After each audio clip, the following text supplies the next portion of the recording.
ఆయమన్న వార్తలు ఏం రాసుకొచ్చిరయ్యా? ఎవరు ఆపినా కేటీఆర్ అరెస్టు ఆగదు.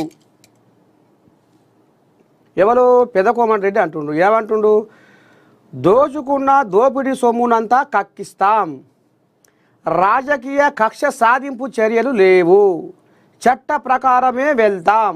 మంత్రి కోమటిరెడ్డి వెంకటరెడ్డి హాట్ కామెంట్స్. ఒకసారి ఏమన్నాడో మనం కూడా ఇందాము.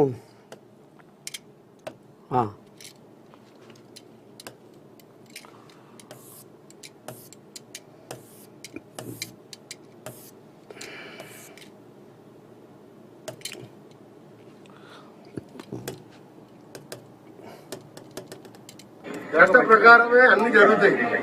ఏ దాని చట్ట ప్రకారమే అన్ని జరుగుతాయి. రాదేమి చట్ట ప్రకారమే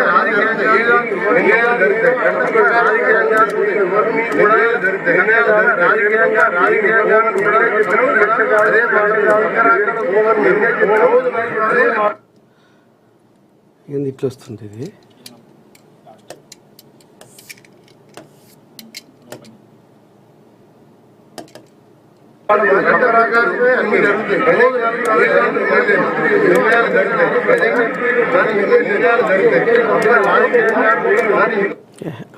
సరే ఫోన్లో వినిపిద్దాం, ఇది కొంచెం అటు ఇటు తగిలి ఉంది.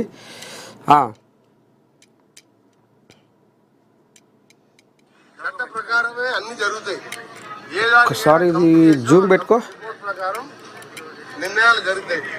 కేటీఆర్ అరెస్ట్ తప్పదు అంటుండ్రు, మరి అది ఎట్ట సంగతి ఏంది? ఒక్క నిమిషం పెంచుదా.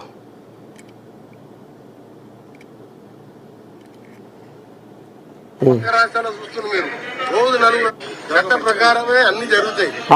ఏ దానికైనా కమిటీ చేసినా ఆ కమిటీ రిపోర్ట్ ప్రకారం నిర్ణయాలు జరుగుతాయి తప్ప రాజకీయంగా మేము ఎవరిని కూడా కక్ష సాధింపు చర్యలకు మేము పోవని ముందే చెప్పినాం.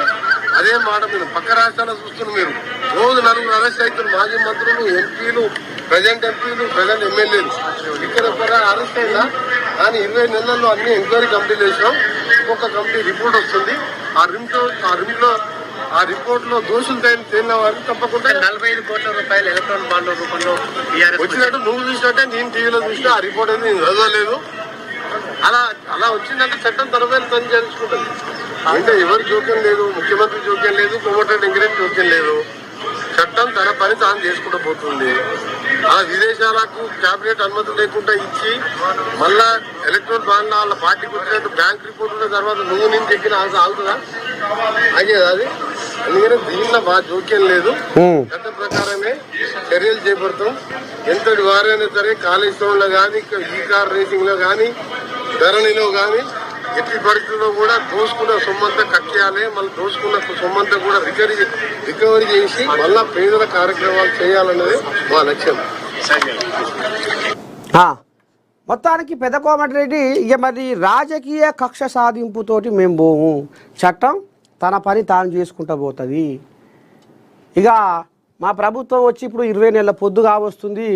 మేము రాజకీయ కక్షతోటి బోదలుచుకుంటే ఎప్పుడో పోయి ఇది చేద్దాము, కానీ వద్దు దోషులు అని జనాలకు ఎరక కావాలి.